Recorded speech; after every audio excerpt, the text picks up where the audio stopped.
जम्मू कश्मीर में 10 साल बाद विधानसभा चुनाव होने जा रहे हैं और चुनाव में सभी पार्टियां अपने अपने तरफ से मतदाताओं की लुभाने की कोशिश कर रही है और एक दूसरे से तुलना कर रही है।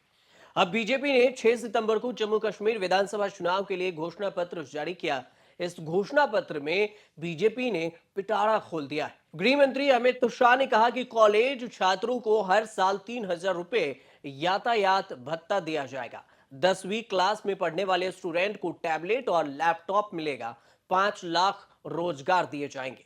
उज्ज्वला योजना के लाभार्थियों को हर साल 2 फ्री एलपीजी सिलेंडर दिया जाएगा।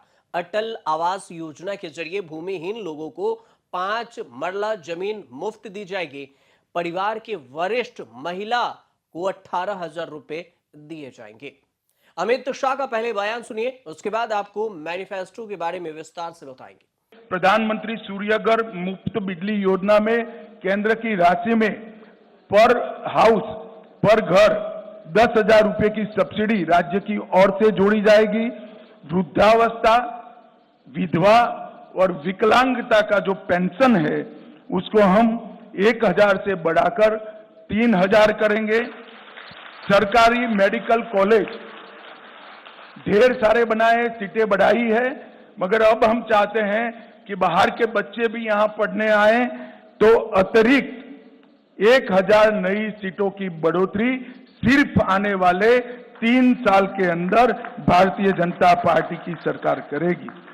पीएम किसान निधि मोदी जी 6,000 रुपया हर किसान को भेज रहा है, ये भेज रहे हैं, उसमें हम 6,000 के साथ और 4,000 जोड़कर हर किसान को 10,000 रुपया मिलने की बात करेंगे।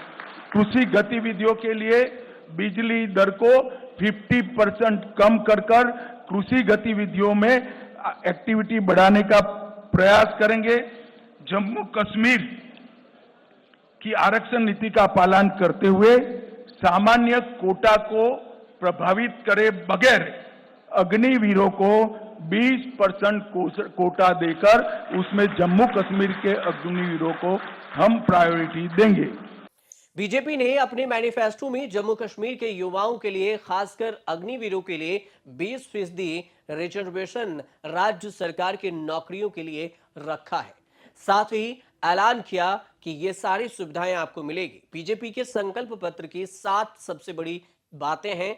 सबसे पहला, महिलाओं के लिए उज्ज्वला योजना के लाभार्थियों को हर साल 2 फ्री एलपीजी सिलेंडर, परिवार के सीनियर महिला को 18,000 रुपए प्रति महीने। दूसरा, स्टूडेंट के लिए, युवाओं के लिए पंडित प्रेमनाथ डोगरा रोजगार योजना, 5 लाख रोजगार के अवसर पैदा किए जाएंगे। स्टूडेंट को हर साल 3,000 रुपए भत्ते दिए जाएंगे। जेके, पीएससी और यूपीएससी तैयारी के लिए 2 साल तक 10,000 रुपए कोचिंग फीस दिया जाएगा। 10वीं में पढ़ने वाले छात्रों के लिए टैबलेट और लैपटॉप मिलेगा। पॉइंट नंबर 3, राज्य के डेवलपमेंट के लिए श्रीनगर के डल झील को वर्ल्ड क्लास टूरिस्ट प्लेस बनाया जाएगा। चौथा, रोजगार, पंडित प्रेमनाथ डोगरा रोजगार योजना के जरिए 5 लाख रोजगार दिए जाएंगे। पांचवा, पानी और सोलर के लिए, बिजली पानी के बकाया बिलों की समस्या के लिए योजना लाई जाएगी और हर घर नल से पीएम सूर्य मुफ्त बिजली योजना, सोलर उपकरण लगाने के लिए 10,000 की सब्सिडी की घोषणा की गई है।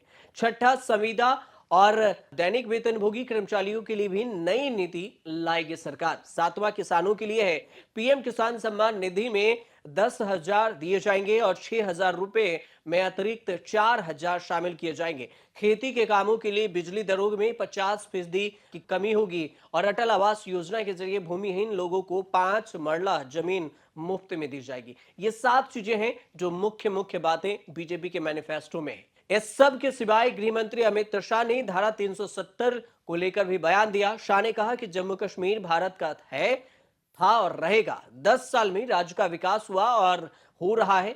धारा 370 और 35A बीते दौर की बात है, अब ये हमारे संविधान का हिस्सा है। ये सब प्रधानमंत्री नरेंद्र मोदी के ताकतवर फैसले से हुआ। धारा 370 इतिहास बन गई है और हम इसे कभी आने नहीं देंगे।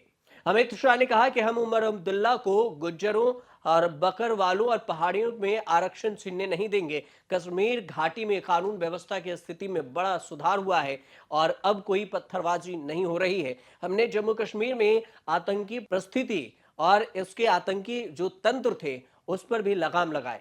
साथ ही राहुल गांधी और कांग्रेस से भी 2 सवाल पूछ लिए। बीजेपी का घोषणा पत्र जारी करने के साथ ही गृह मंत्री अमित शाह ने राहुल गांधी और कांग्रेस से कुछ अहम सवाल पूछे और उन्होंने कहा कि क्या उन्होंने नेशनल कॉन्फ्रेंस के उस एजेंडे पर सहमति जताई है जिसमें एनसी ने 370 को वापसी का वादा किया। राहुल गांधी इस पर कुछ नहीं कहेंगे। अमित शाह ने कांग्रेस और राहुल गांधी से पूछा कि क्या देश में 2 झंडे हो सकते हैं, यह सवाल राहुल गांधी से।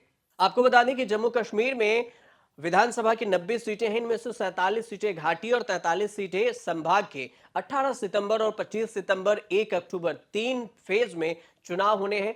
नतीजे हरियाणा के साथ 8 अक्टूबर को आएंगे। हरियाणा में 5 अक्टूबर को मतदान होगा। तो कुल मिलाकर देखें मैनिफेस्टो में तो एक चीज और खास रही है इस मैनिफेस्टो में जो जम्मू कश्मीर के लिए बीजेपी ने जारी की है वह है 18,000 रुपए महिलाओं के लिए। जो महिला परिवार की प्रमुख महिला होंगी उनके लिए 18,000 रुपए महीने दिए जाएंगे। सबसे खास बात इसलिए है क्योंकि इसी पैटर्न पर महाराष्ट्र में भी लाडली बहन योजना की शुरुआत की गई। इसमें 15,000 रुपए महीने की बात कही गई है और यह भी कॉपी किया गया मध्य प्रदेश के लाडली बहन योजना से जो शिवराज सिंह सरकार ने शुरू की थी। हालांकि वहां पर पहले 2000 से शुरू किया गया, बाद में इसमें भत्ते जोड़े गए और फिर बढ़ाया गया। लेकिन अब महिलाओं के लिए खासकर जो बात कही गई है जम्मू कश्मीर में 18,000 रुपए प्रति महीना, मतलब महिला जो घर की प्रमुख होगी उनके लिए ये एक बड़ी बात हो सकती है। फिलहाल जम्मू कश्मीर में चुनाव के बाद ही पता चलेगा और चुनाव परिणाम आने के बाद कि क्या कुछ नया समीकरण निकलकर सामने आता है। तब तक आप देखते रहिए न्यूज़ तक।